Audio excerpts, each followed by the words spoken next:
नमस्कार, बहुत स्वागत है आप सभी का। आप देख रहे हैं जवाब देना पड़ेगा और आपके साथ मैं हूं प्रिया सिन्हा। और आज अपने इस खास शो में बात प्रधानमंत्री नरेंद्र मोदी के ब्रुनेई दौरे की। प्रधानमंत्री नरेंद्र मोदी दक्षिण पूर्व एशिया के देश ब्रुनेई क्या पहुंचे, चीन की बेचैनी बढ़ गई। साउथ चाइना सी में दखल रखने वाला अमीर देश ब्रुनेई भारत का एक महत्वपूर्ण साझेदार है। हालांकि चीन की साम्राज्यवाद नजरिए से ये देश भी अछूता नहीं। यही वजह है कि ब्रुनेई भारत से अच्छे संबंधों का पैरोकार बनता जा रहा है।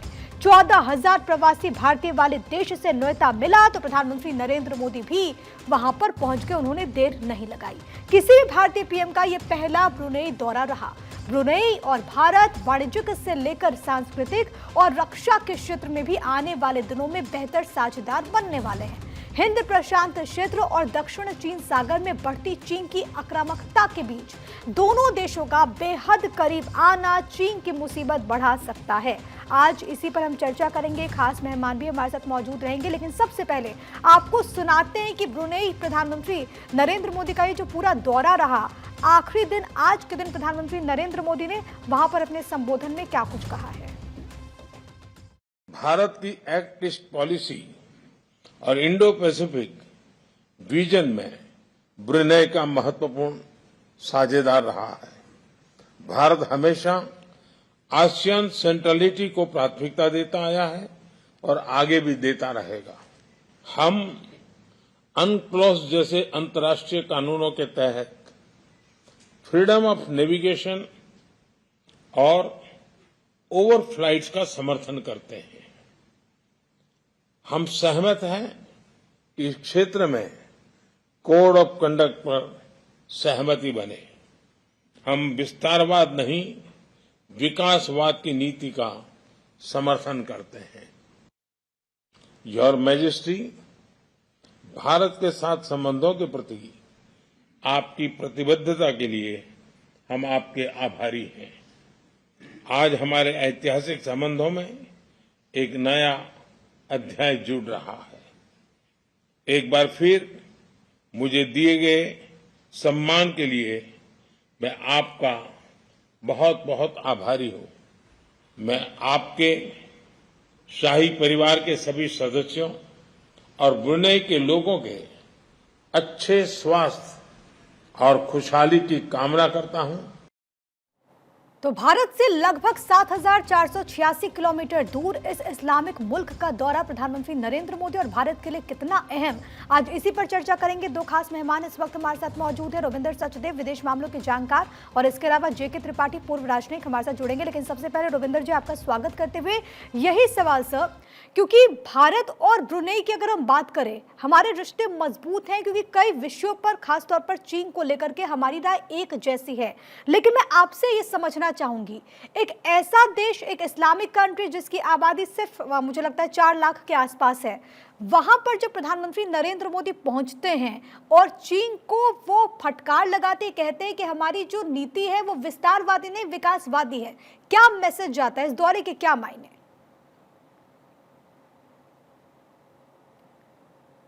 सर प्लीज अनम्यूट कर लीजिए, आवाज नहीं आ रही आपकी। सॉरी, अब आ रही है? Yes yes, please continue. Thank you. ये दौरा डेफिनेटली इंपॉर्टेंट है। देखिए, आज की जो दुनिया है, जो नया वर्ल्ड ऑर्डर जिसे कह रहे हैं, नया वर्ल्ड का मैट्रिक्स बन रहा है। देश अपनी अलग अलग समीकरण, पार्टनरशिप्स बना रहे हैं। ऐसे में चाइना को लेकर के ब्रुनेई की जो लोकेशन है, आप ज्योग्राफी देखिए उसकी, वो साउथ चाइना सी के एक छोर पे पड़ता है और ब्रुनेई और चाइना की भी डिस्प्यूट है अपनी मैरीटाइम बाउंड्री को लेकर के।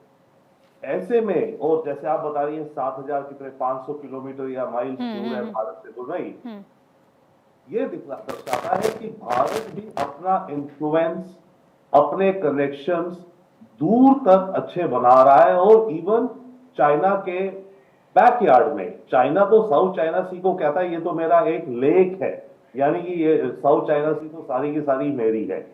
अब उस साउथ चाइना सी के एक छोर पे ब्रुनेई जहां है, वहां पर भी भारत के अच्छे रिश्ते और क्लियर कट, जो आपने भी क्लिप प्ले करा था उसमें प्राइम मिनिस्टर केवल यही नहीं कह रहे थे कि हम विकासवादी हैं, नॉट विस्तारवादी, प्लस उन्होंने मेंशन किया UNCLOS, UNCLOS, राइट, जो कि यूएन का चार्टर है for for maritime rules based order.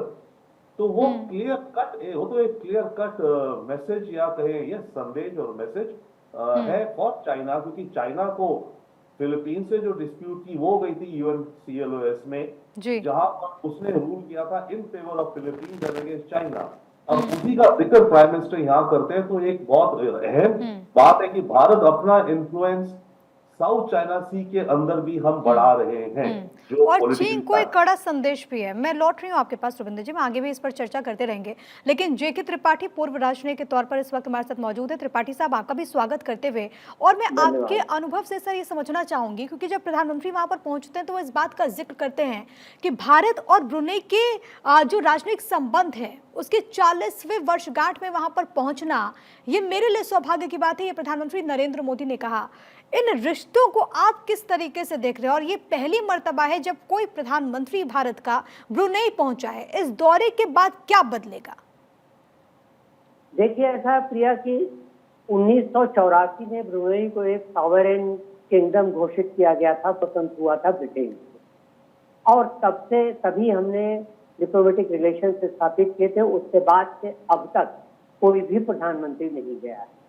और ताजुब की बात यह है कि हम एशियन सेंट्रलिटी की बात करते हैं, आसियान सेंट्रलिटी की, और आसियान के 10 देशों में से सभी में भारत के प्रधानमंत्री जा चुके हैं, सिर्फ ब्रुनेई ही बचा, जो कि बहुत ही ताजुब और बड़े दुख की बात है। लेकिन ये अच्छा है, खुशी की बात यह है कि प्रधानमंत्री फिर यहाँ है। जैसा कि रविंद्र सज्जन बता रहे थे कि भारत के साथ ब्रुनेई के रिश्ते बहुत ज्यादा महत्वपूर्ण 2 चीजों से हो जाते हैं। एक तो ब्रुनेई के पास तेल का बहुत बड़ा भंडार है, जो ब्रुनेई अभी 1,67,000 बैरल पर डे, यानी कि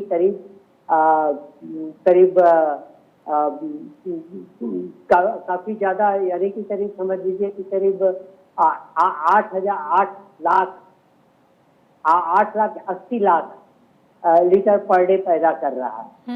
plus liquefied natural gas Brunei के पास सबसे ज्यादा है, विश्व में 90 नंबर पे इसका स्थान है। और ये दोनों चीजें हम यहाँ से लेते रहे हैं, और हमारा व्यापार विरासत। तीसरी चीज सबसे बड़ी ये कि ब्रुनेई में हमने 1990s में एक telecommunication and rocket launching centre स्थापित किया था स्पेस का, जिसके बारे में अभी आज ही प्रधानमंत्री और ब्रुनेई की सरकार के बीच में एक समझौता हुआ इन चीजों को बढ़ावा देने के लिए। और देखिए, और ब्रुनेई के साथ हमारी जो रिलेशनशिप थी उसको एक दर्जा ऊपर करके अब एनहांस रिलेशनशिप का दर्जा दिया गया।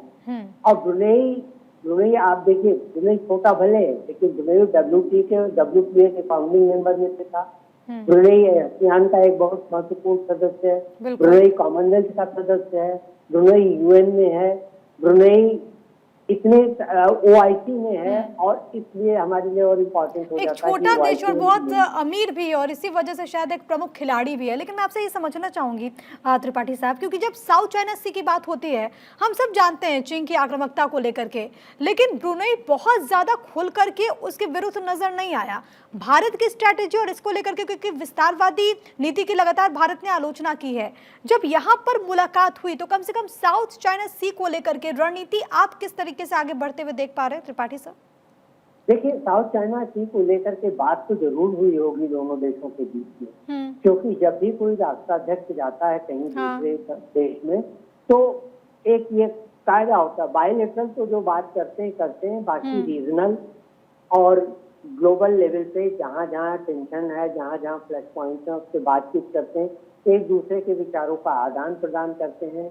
और इसीलिए पहले से ही राष्ट्राध्यक्षों को पूरी तरह से ब्रीफ कर दिया जाता है कि ये बातें उठेंगी, उससे हमारा ये जवाब होगा, आप ये बातें उठाएंगे, उससे उनका ये जवाब हो सकता है। तो वो बातें तो हुई होंगी, लेकिन एक चीज आप देखिए, ब्रुनेई की भी वहाँ पर परेशानी है चीन को लेकर के, लेकिन ब्रुनेई बहुत छोटा देश है, और देशों और तो उस एरिया के आसियान के और देशों की तुलना में, और इसलिए ब्रुनेई नहीं चाहता कि कुछ ऐसी चीज हो कि जिससे ब्रुनेई के अपने अस्तित्व से ही खतरा पड़े। इसलिए बहुत सोच समझ के ब्रुनेई चलता है। यहाँ पर कोई साउथ चाइना सी को लेके मुझे नहीं लगता कि कोई स्टेटमेंट इशू किया जाएगा।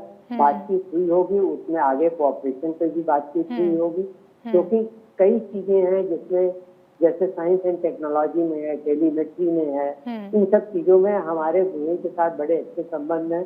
हमारे $192 मिलियन के का पिछले साल का बायोफ्यूल ट्रेड रहा है, जिसमें से $128 मिलियन का हमने भेजा है और $67 मिलियन का ब्रुनेई से आयात हुआ, जिसमें ज्यादातर पेट्रोल और लिक्विफाइड नेचुरल गैस है। तो एक ये नेचुरल गैस ही बहुत इंपॉर्टेंट हो जाता है, क्योंकि अगर जब ब्रुनेई की बात होती है, चाहे वो डिफेंस को लेकर के हो, चाहे वो ट्रेड को लेकर के हो, एनर्जी को लेकर के हो, स्पेस को लेकर के हो, अब ये भी बहुत इंटरेस्टिंग है कि ब्रुनेई की जो पॉलिसी है वो इस तरीके से है कि वहाँ पर पर्सनल टैक्स नहीं लगता, जो लोग अर्न करते हैं, कॉर्पोरेट टैक्स भी बहुत कम है, वहाँ पर मुफ्त शिक्षा और स्वास्थ्य दिया जाता है, उनकी अर्थव्यवस्था की रीढ़ तेल ही है, क्योंकि वहाँ पर 1929 में तेल मिला था और उसके बाद से वो इसको बाकी देशों में भेजते हैं। लेकिन coming back to you Ravinder Sachdeva, क्योंकि जब बात होती है एनर्जी की, भारत भी तेल खरीदता रहा है ब्रुनेई से, हालांकि रूस यूक्रेन युद्ध के दौरान भारत ने रूस से ज्यादा खरीदा। ऐसी सिचुएशन में अब ब्रुनेई पर एनर्जी के लिहाज से आपको क्या कुछ उम्मीद है? हमारे रिश्ते किस तरीके से आपको बढ़ते हुए नजर आ रहे हैं? देखिए, एनर्जी के जैसे आपने बहुत सही कहा, अभी हम रशिया से खरीद रहे हैं, एनर्जी को लेकर के ये वर्ल्ड की मार्केट्स पे डिपेंड करता है। तेल खरीदने को हम सऊदी अरब से भी खरीदते हैं, इराक से भी खरीदते हैं, वेनेजुएला से तो नहीं खैर अभी, बट अलग अलग देशों से खरीदते हैं, रशिया से भी खरीदते हैं, ब्रुनेई से भी लेते हैं। तो डिपेंड करता है कि वर्ल्ड मार्केट्स में ऑयल की प्राइस क्या चल रही है। तो आई थिंक वही कंटिन्यू रहेगा कि ब्रुनेई भी हमारे पोटेंशियल सप्लायर्स में रहेगा, वन। बट सेकेंडली ब्रुनेई का एक और बहुत बड़ा एंगल है, वो ये है इकोनॉमिक इन्वेस्टमेंट्स का। तेल की उत्पादन से लेकर के ब्रुनेई इतना अमीर देश बन गया है, वहां पर आप कह रही है ना, लोगों को फ्री हेल्थ केयर है, फ्री एजुकेशन है, पर कैपिटा जीडीपी जो ब्रुनेई की है वो करीब $65,000 है। तो सुल्तान बहुत अमीर है, बहुत अय्याशी से रहता है, पर उसने क्या करा है कि अपनी जनता को खुश रखने के लिए ये सारी चीजें उनको फ्री भी दे रहा है, ताकि उनकी लॉयल्टी उस पर बनी रहे। एट द सेम टाइम अब जब इतनी एनर्जी एक्सपोर्ट कर रहा है ब्रुनेई, तो इसका जो सॉवरेन वेल्थ फंड है, जो ब्रुनेई इन्वेस्टमेंट एजेंसी है, उस पे करीब $100 बिलियन के करीब है जो वो इन्वेस्ट कर सकती है। ऐसे में ब्रुनेई की इन्वेस्टमेंट एजेंसी का इंडिया के बड़े इंफ्रास्ट्रक्चर प्रोजेक्ट्स में इन्वेस्ट करने की एक बहुत हाई पोटेंशियल बनता है, और खास करके उसे लिंक करा जाए सिंगापुर से। सिंगापुर की जो इन्वेस्टमेंट एजेंसी है टेमासेक, वो इंडिया के अंदर रेगुलरली और बहुत बड़ी मात्रा में इन्वेस्ट करती है। अब टेमासेक और ब्रुनेई इन्वेस्टमेंट एजेंसी आपस में बहुत क्लोजली भी काम करते हैं। तो इस विजिट से एक और एलिमेंट जो प्रयास किया जा रहा है होगा, वो ये होगा कि भारत के अंदर जो निवेश आने हैं बड़े सेक्टर्स में, उनमें ब्रुनेई का वेल्थ फंड भी एक बड़ा प्लेयर बन सकता है। That is one. Second, of course तेल का रहा। तीसरा, जैसे एम्बेसडर त्रिपाठी बता रहे हैं, इसरो की हमारे वहां पर ऑलरेडी एक रडार स्टेशन है, जो कि हमारी जो रॉकेट्स वगैरह लॉन्च होते हैं उनकी टेलीमेट्री ट्रैकिंग करता है। इस दौरे में उस स्टेशन को अपग्रेड भी किया जाएगा, उसकी इलेक्ट्रॉनिक कैपेबिलिटीज बढ़ा रहे हैं। तो ऑब्वियसली चाइना और दुखी होगा। भाई हम भी दुखी होते हैं अगर सिलोन मानिए श्रीलंका में चाइना के कोई रडार्स लगते हैं या ज्यादा बड़े होते हैं, तो हम भी प्रोटेस्ट करते हैं ना। तो आप यही सोचिए, अब ये चाइना के साथ हो रहा है, चाइना को लग रहा है कि मतलब साउथ चाइना सी में ब्रुनेई एक छोर पर है और कमर्शियल शिपिंग लेन्स उस इलाके से गुजरती हैं। अब जो चाइना को है कि अच्छा इंडिया का तो यहाँ पे स्पेस का भी एक रडार स्टेशन ज्यादा कैपेबिलिटीज वाला हो गया। तो ये कुछ चीजें हैं जो कि ब्रुनेई को इंडिया के लिए आई थिंक स्पेशल भी बनाती है। हालांकि जितना भी छोटा देश है, परंतु उसकी एनर्जी सप्लाई, उसकी अमीरी, यानी कि उसका जो सॉवरेन वेल्थ फंड है, जो कि भारत में इन्वेस्ट करने का स्कोप अच्छा रखता है। तो प्राइम मिनिस्टर का दौरा जियोपॉलिटिकली है, एज वेल एज इंडिया में investment by there sovereign fund, वो भी एक बहुत बड़ा टारगेट और ऑब्जेक्टिव है। क्योंकि इस वक्त हम ग्राफिक्स में अपने दर्शकों को दिखा रहे थे, जो एक्ट ईस्ट पॉलिसी है, इससे पहले रविंदर जी, विदेश मंत्रालय की तरफ से कहा गया कि जब ब्रुनेई की बात होती है तो वो हमारे एक्ट ईस्ट पॉलिसी के तहत एक बहुत महत्वपूर्ण साझेदार, एक बहुत इंपॉर्टेंट रोल वो प्ले करता है। प्रधानमंत्री के इस दौरे के बाद आप इस रिश्ते की मजबूती किस तरीके से देख रहे हो और भारत के लिए कितना अहम हो जाता है ये?